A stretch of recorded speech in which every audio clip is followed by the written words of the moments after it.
I want to talk next a bit about the aforementioned pact signed between Liberal and Conservative parties in 1957. This agreement was known as El Frente Nacional, or the National Front. Initially voted upon in a public plebiscite with a 95% approval rating, it stated that Liberal and Conservative parties would rotate their presidencies every 4 years, irrespective of which party had more public support. Signed upon for the next 16 years, the aim was to share equally in political power in an attempt to reduce conflict. In addition to rotating presidencies, the agreement also stated that both parties would receive an equal amount of seats in Congress, once again, regardless of election results, and that legislation could only be passed with a 2/3 majority. This power-sharing dynamic would also extend beyond national government to both local and regional politics. By now, such a strategy was seen by most Colombians as an absolutely worthwhile compromise if it meant a stabilised democracy, especially in the wake of President Rojas's military rule. Ultimately, the National Front would have a largely positive effect on the country, reducing violence and conflict even around election time. With offices divided equally between Liberals and Conservatives, however, meritocracy in the government would see a radical decline. Instead, governmental appointment would now be largely based on party loyalty. This would give way to a rise in clientelism, a system where, in this context, jobs in the public sector were provided by the government in exchange for loyalty and votes. From here, the country would experience a huge exponential increase in government positions over the following decades. Notably, while still underrepresented, this included a rise in women entering politics, including the first ever woman senator, Esmeralda Arboleda Cadavida, in 1960, a critical step for a broad advocacy of women's rights. Meanwhile, with a huge influx of migrants who'd come to the cities fleeing from rural areas during La Violencia, many women began to adopt new roles in their lives. Women started attending schools and joining the workforce in far greater numbers than before, thanks to an expansion of education opportunities and growing industrial and service sectors. By the mid-1970s, around a quarter of the workforce in cities was made up of women.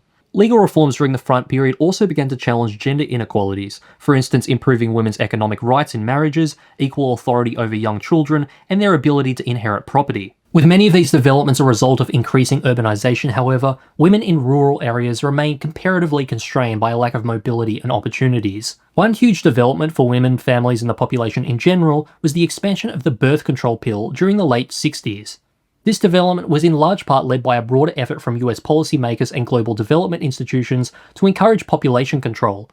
Previously outlawed by the Catholic Church, who deemed it a sin, President Lleras would express his support, stating that family planning should be a matter of family choice. Following its introduction, the pill would go on to cause a radical decline in birth rates. By 1995, the average births per woman had halved from what it was in 1955. Beyond political stabilisation, the National Front also came with economic modernisation, development in infrastructure, and social reform. For starters, in the economic and industrial sector, ISI Initiatives, which already existed as mentioned earlier, received even more investment during this time. New developments and policies included an expansion of infrastructure, including a road network extension that would see previously isolated rural communities connected into the national economy. There'd also be an increase of state involvement in mining, steel, and petroleum industries, along with a large inflow of foreign aid to assist growing local industries, such as textiles, manufacturing, and consumer goods. Meanwhile, other reforms sought to expand access to public education. These initiatives were highly effective, with literacy among adults increasing from 63% in 1960 to 85% in 1981, and university enrollments more than doubling over the course of a single decade. Another key initiative of the Front aimed to decrease poverty in rural areas by addressing the historic inequality in land ownership. This was a problem caused by a minority of wealthy landowners who exerted control over many large estates, leaving a large portion of the rural population without private land or forced to work as tenant farmers under poor conditions. To combat this long-standing issue, some legislation known as the Agrarian Reform Law, or Law 135, was passed in 1961. It proposed to redistribute land to small farmers by expropriating property that was being underutilised from large landowners. To oversee this process, an organisation known as the Institute for Agrarian Reform, or INCORA, was established. This organisation would also support around 45,000 working and middle-class farmers by providing them with credits to purchase farm equipment, seeds, and anything else they may need to support their work.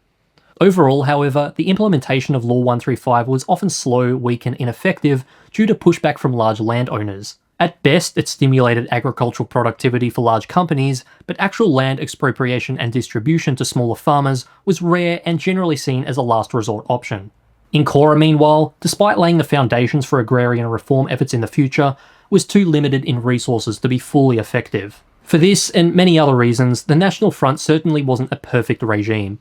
Projected economic growth, for instance, was limited by rampant government spending, a weak credit rating, along with a population with a rapidly growing life expectancy. On top of all this, the country would be burdened by a 10 to 20% annual increase in inflation throughout the 60s and 70s. Another of the front's main issues, however, was that it virtually guaranteed a duopoly between the two major parties, making it basically impossible for any smaller entity to gain much power. This would soon become a point of controversy among many grassroots factions, including up-and-coming guerrilla insurgencies. Universities, meanwhile, which had historically been an institution for the rich but only recently saw a huge increase in middle-class enrollment, also became a breeding ground for revolution.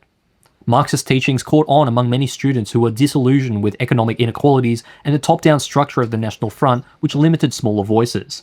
Their resistance could also be observed as part of a global trend, with similar activism at the time occurring across Paris, Berkeley, and Mexico City. Before long, these movements would deeply embolden Colombian student activists, which in turn would catch the attention of emerging leftist insurgencies, who'd begin to see these educational institutions as recruiting grounds.